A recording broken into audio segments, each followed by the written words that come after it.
Yes, welcome to the Biz Communication Show. I'm your host, Bill Lampton, the Biz Communication Guy, every week having a lively, informative conversation with a recognized business communication expert so that you and I can learn strategies and tips that will boost our business. This week, it's a wonderful privilege to talk with Matthew Lampros, based in the Salt Lake City, Utah area. I had the privilege of meeting Matthew several years ago when I was presenting an all-day program in Colorado Springs. He attended, we became fast friends. We have remained friends. I've learned a great deal from him. He is a wonderful resource. A little bit of bio on him. He's the CEO and founder of a company, Mental, a mix of selling and mental. Good mix there. And here's what he says about himself and his services on LinkedIn. When you work with us, we'll show you several more effective, less strenuous, more sustainable ways to accomplish sales goals. For example, I teach cold calling for closers. I can help a solid closer fill their week with new appointments and do it with 60 to 90 minutes of effort a week. And I teach face-to-face sales professionals to accomplish their goals remotely, so long as COVID limits their ability to sell in person. He's a very Surprisingly, that's a new offering. I didn't offer that last year. Okay. I know you're always finding new offerings, Matthew. Absolutely. He's the author of Pardon My Interruption, How to Get a Meeting with Anyone, Anywhere, and more recently, this book, The Awkward Turtle, which I'm in the midst of reading, and I encourage you to get it. It's a gold mine for what he calls field sales professionals. So it's a privilege now to welcome Matthew Lampros. Welcome, Matthew. Well, thank you. And I should say, you're one of the authors of The Awkward Turtle. There's a chapter in there where that you contributed to the book. That was a great honor to be invited to do that, and I thank you for that again. Matthew, in reviewing your LinkedIn profile, I notice on there that you talk about a very entrepreneurial team building event that you participated in at the early age of 10, and you got a great reward for it. And this, to me, sort of paves the way for your career later on. So tell us about that, please. It's funny. I never heard it described that way. But yeah, there are things in your life that you can look back on and you think, that's where it kind of started. So I was 8, 9, 10. I was a paper boy, which used to be a thing. Would get up early in the morning on my bicycle and do a route. At the age of 10, they had a competition to go to Disneyland. I'd never been on a plane, never left the city even. And this was to go to Disneyland and be on a plane to see the ocean. You had to sell 100 starts. So a start is a new customer. I'd never sold anything or any training. So I was pretty excited about that. I did my very, very best. I worked really hard, put in a lot of hours, and I sold 9 or 10. But at some point, I went around to all the other paper boys that were about my age and said, how many did you sell? And they all said 9, 10, 5, 14. And somehow I talked each one of them into giving me their credit, not financially, but just for the contest. And I ended up with 104 starts. And I went to the district leader and I said, here you go. And the shock on his face was unbelievable. But I went to Disneyland all alone, from my family.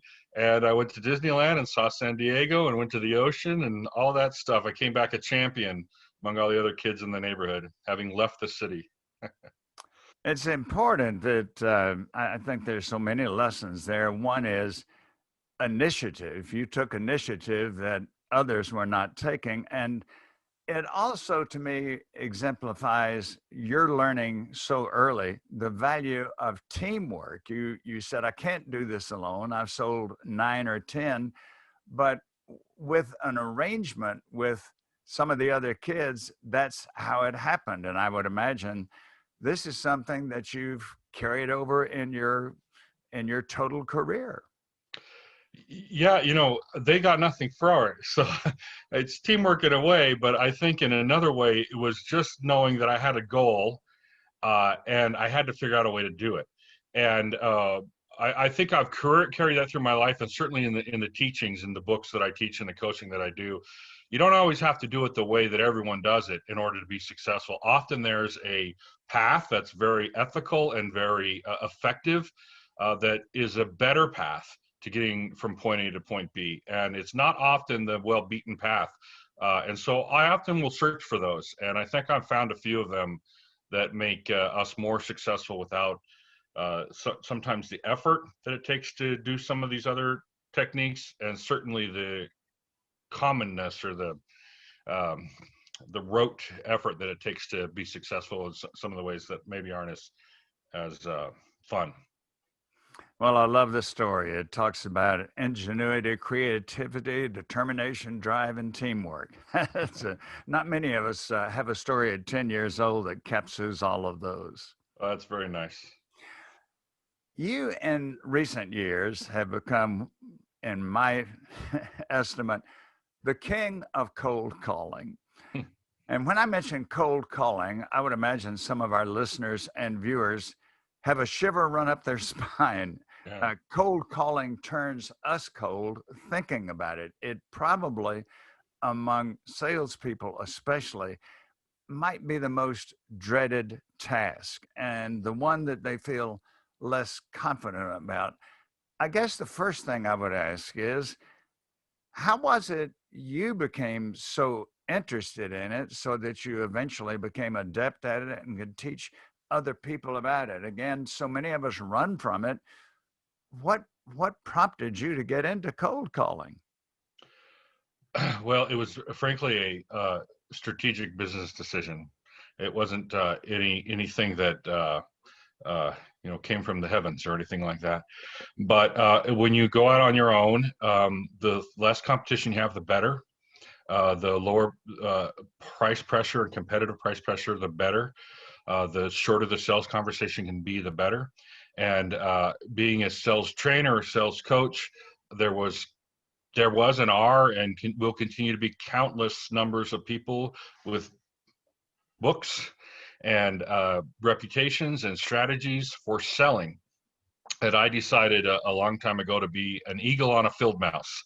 I was just going to focus on one thing and get really good at that and teach just that. So it's a niche play, frankly, so that I don't have a lot of competition. That was my early goal. I would And guess that's true. I don't I don't see many other people writing about that or speaking about it or teaching it. Yes, I think you created a niche and you mastered it. there are people that talk about it, but certainly not to the extent that they talk about broad kinds of selling. And it's just something that I've figured out how to do. We've been doing it for 15 years. We're on calls all week with our customers. We get on the phone with them and cold call with them until they learn the process. And so I'm doing it constantly. And that's all I think about for and have for more than a decade. And so it's become our thing. It's also, as you say, something that people dread or don't like, but completely necessary. So it's the fact that we don't like it. In some cases, that's something that can be avoided.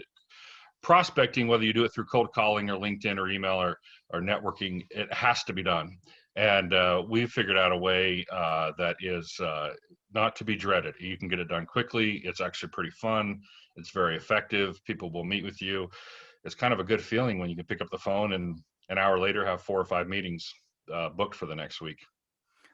I know, of course, that you give a lot of advice about this in your books and in your seminars, and so we can't tap all of that, but give us, please, 2 or 3 of the major guidelines that you give to people who want to learn how to cold call effectively. Yeah, well, first thing I'd say is it changes a lot. So stay on top of it. It's not something that you can say, okay, this is how I'm going to do it, and then 5 years later you're still doing it that way. People react differently. Our society changes. The Twitter generation, and 3 or 4 years from now there'll be something completely different. So it changes a lot. That's the first thing I'd say. The second thing I'd say, and I think this is really important, is that prospecting and sales are cousins, right? They're in the same genre, but they're not the same. We tend to think of prospecting as the first stage of the sales process. And what I would tell you, if you want to get really good at prospecting, meaning have it be effective and not have it be something that you dread, think of it as a totally separate skill set. Your goal when you're closing a deal is to build a relationship, is to explain effectively your product, is to look for the pain and scratch it and help. It's not your goal at all when you're prospecting. In fact, the more you kind of act like a salesperson during the prospecting phase, the more of a turnoff it is for people. Because that's what everybody else is doing. Everybody else is doing it, and it's not natural. You don't meet somebody on the street and start building a relationship with them. You build a relationship with someone when you're sitting across from them in their office. And sales is in the office, in your mind, and prospecting is, passing people on the street when they're heading to lunch and they're super busy, and you say, hey, can I come by your office sometime? You won't spend a lot of effort describing how great your product is and having them make this decision about whether or not to work with you. It's a completely different psychological mindset of your prospect. And so it's weird for them if you call and say, how are you? And you start trying to build a relationship and do the normal sales things. It's just not effective at all. So the real goal is to get good at prospecting and turn that on during the prospect, turn it off, and be a salesperson. It's almost like you sit in two different chairs with two different jobs. Even though they're related, they are complementary, but in many times opposite skill sets. And what makes you good at selling can actually make you really, really bad at prospecting. It's a strange thing. Good clarification.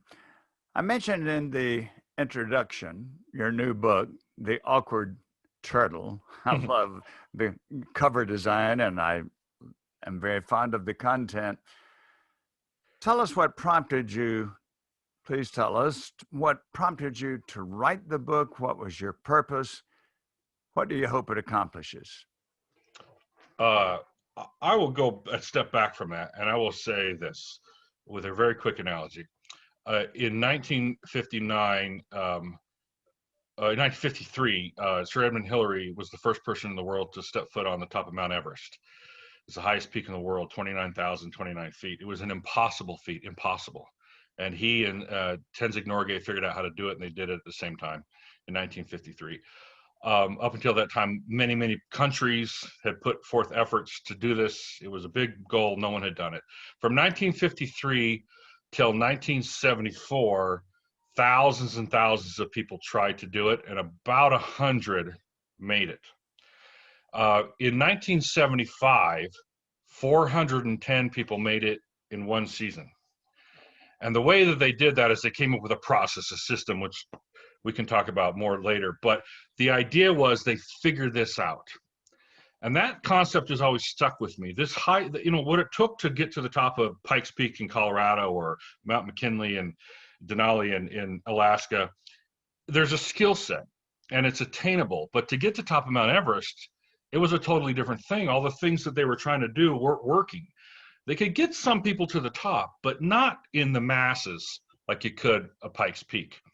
Until 1975, and in 1975 they figured it out. What I would say about COVID, about what's happening to us now, is it's just a Mount Everest. This maybe we're seeing this now, depending on you're watching this video. We're figuring this out. The uncertainty that comes with this pandemic, and when is it going to end, and what's going to happen with everything.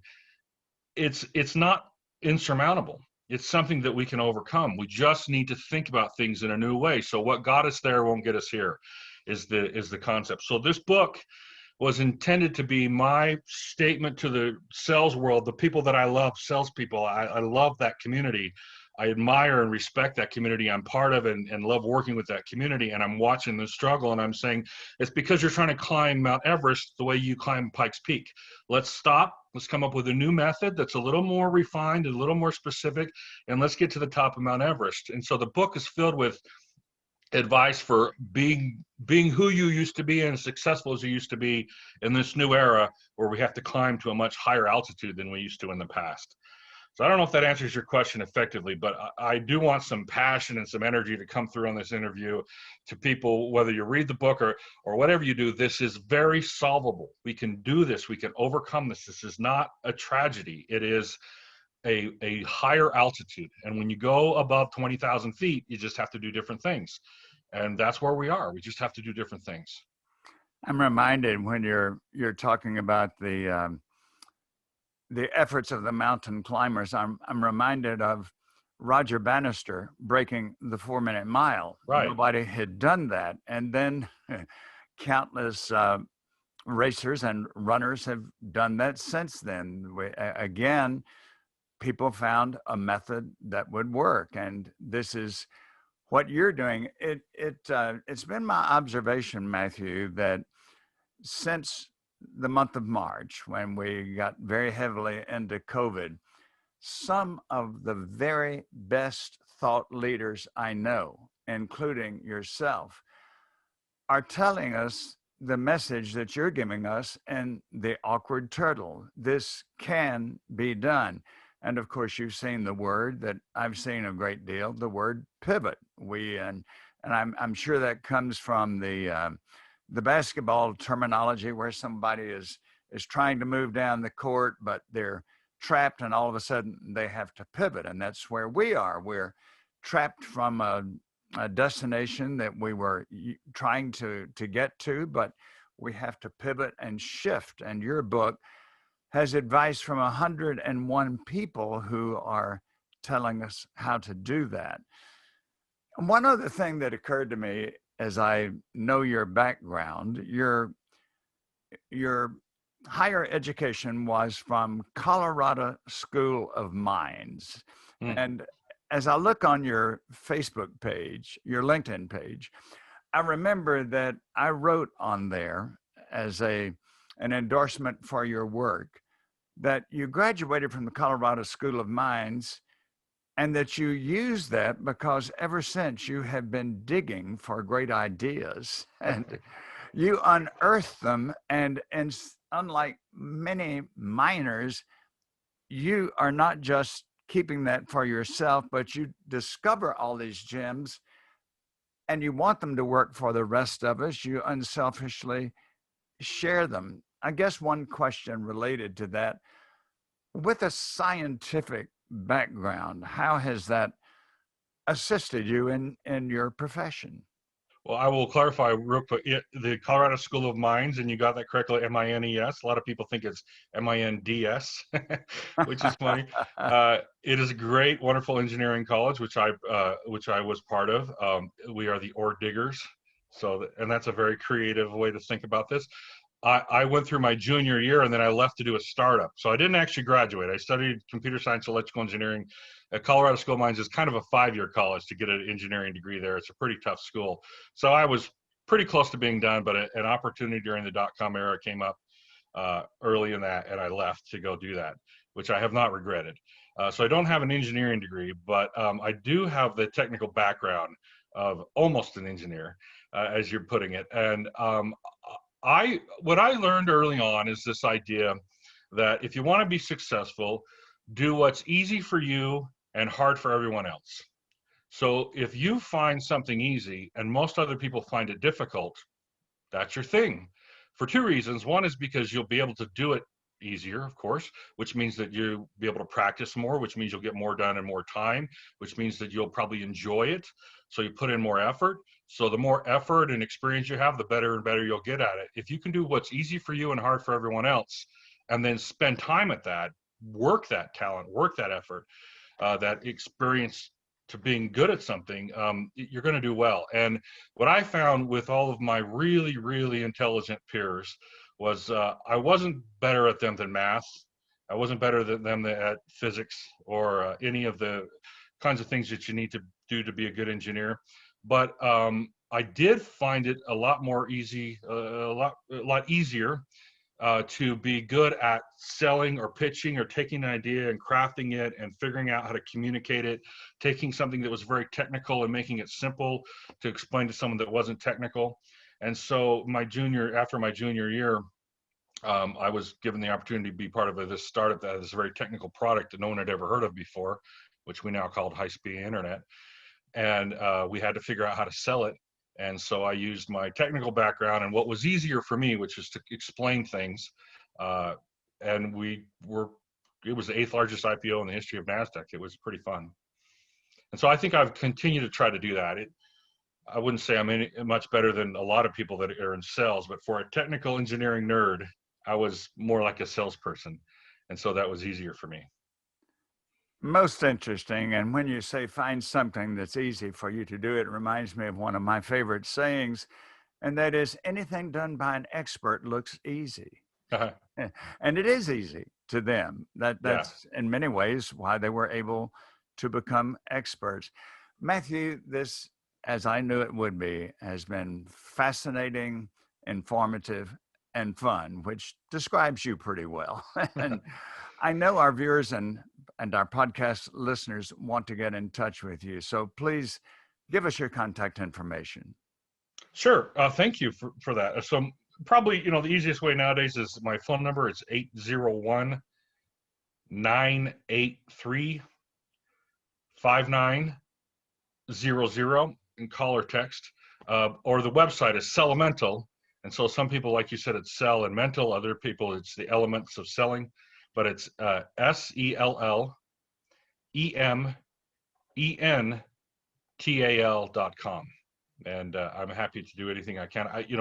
Before we go too, I would just again say, whoever you get advice from, whatever you do, there is a path to success here. This is not something that's going to take us down.